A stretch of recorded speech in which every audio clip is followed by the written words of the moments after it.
guys, ito naman ang vlog natin itong araw. Saturday.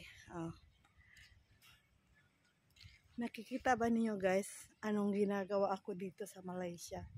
Ito yung trabaho ko guys. Isa akong contractor dito sa Sabah. Ito yung mga gawain ko. Magbibilang ko sa buong bahay. Tapos, may carpintero ako guys. Magkano ang budget ito guys? Ito 150,000. Ito guys, kita nyo.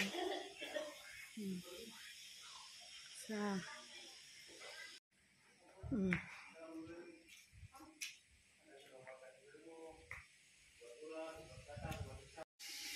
Yang kurang kita ambil.